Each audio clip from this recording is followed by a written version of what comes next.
Hey everyone, welcome back to Scott Loves RPGs, and today we're diving deep into Tales of Xillia Remastered, the beautifully polished return of a JRPG favourite. We'll take a look at the story, what's new, what's improved, what stayed the same, how it stacks up today, and whether you should care. Originally released in 2011 in Japan and 2013 in the West, the classic Tales of Xillia introduced a dual protagonist structure, Jude Mathis and Mila Maxwell, in the long-running Tales of series, bringing fresh perspective to its JRPG foundations. In short, Jude is a medical student caught up in politics. Mila is a spirit guardian from another world. You pick your perspective and off you go. Critically and commercially, the original did well. Lots of pre-orders, good initial reviews for its battle system and characters. So this remastered version is kind of a big deal, giving a modern audience access and giving fans a reason to revisit. So this is where we'll really dig in, because your time matters, and if you're going to revisit this classic, you'll want to know what's changed. The remaster runs on modern platforms, PS5, PC, Xbox Series X and S, Nintendo Switch, so higher resolution, improved frame rate, smoother performance. For example, on PS5 you'll get a near perfect 60 FPS and very fast load times. On Switch and Switch 2, the performance is more mixed, a 30 FPS cap and softer visuals, so platform choice matters. For graphics, the colour, the lighting, the character models have been touched up. One user noted removal of the weird yellowish filter present in the PS3 version. But this is perhaps the section where the remaster shines the most, with some quality of life additions. Autosave, you no longer have to always seek a save point before quitting. Map markers, objective markers, improved minimap, it directs you better so you're less lost. You can toggle enemy encounters, you can turn off random or visible battles in the field or dungeons if you want a more relaxed pace. You can now skip cutscenes or skits for those replaying or who want to skip ahead. There are menu improvements, batch selecting items, clearer new menu markers, jump to the top of a menu, camera distance options, and separate volume settings.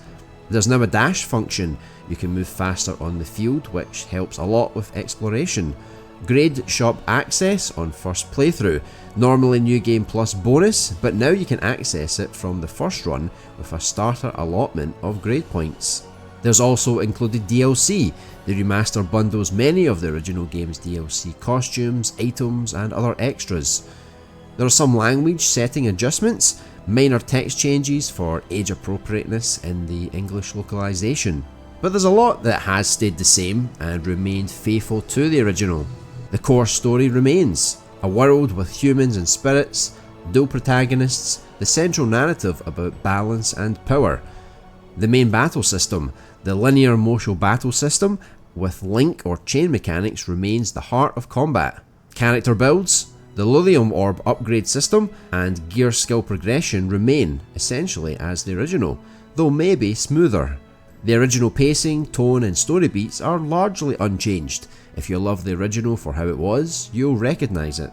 But of course, there's still things that we have to note, things that haven't changed or some issues to be aware of. Even though the visuals are improved, several reviews note it's still technically a PS3 era game at its core. Some animations are stiff, some cutscenes show their age. On certain platforms, mostly on the Switch, the performance and image quality lag behind other versions, for example the 30 FPS cap and softer textures. If you're going to experience it at its best, then the PS5, PC and Xbox versions might be the better choice. Protagonist choice, Jude vs Mila, remains largely cosmetic in terms of story. Reviews say one path doesn't dramatically alter the narrative. Some criticisms remain from the original, the map design, filler dungeons, certain pacing issues.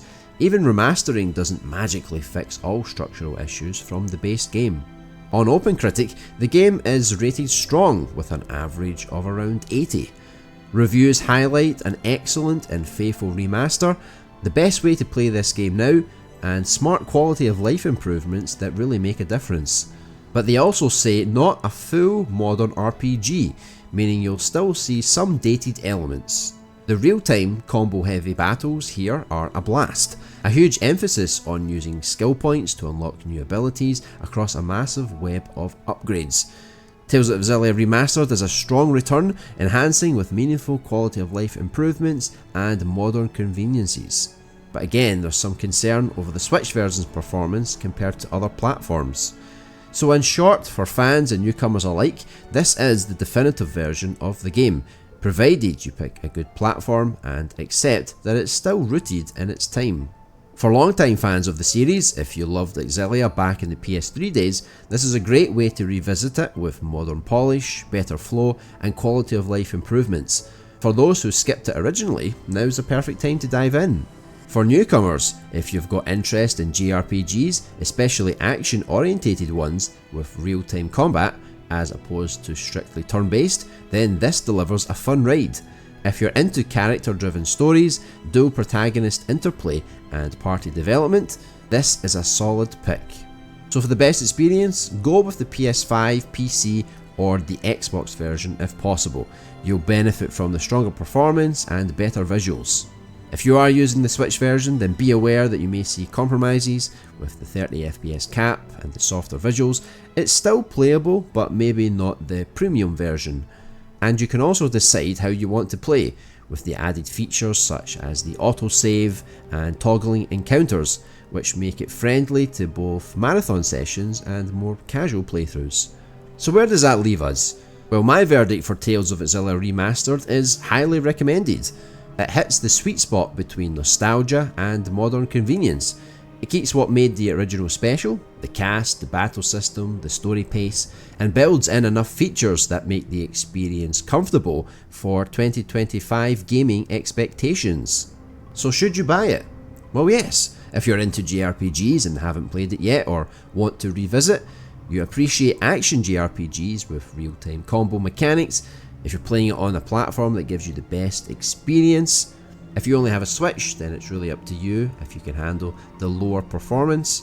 And it depends if you're looking for a next-gen overhaul, as this really is just a remaster of a PS3 designed game. If you enjoyed today's video, please hit that like button, subscribe if you're new here, and leave a comment. What do you think of Tales of Xillia and its remaster? Which side will you pick, Jude or Mila? Thanks for watching today's video, and I'll see you in the next one.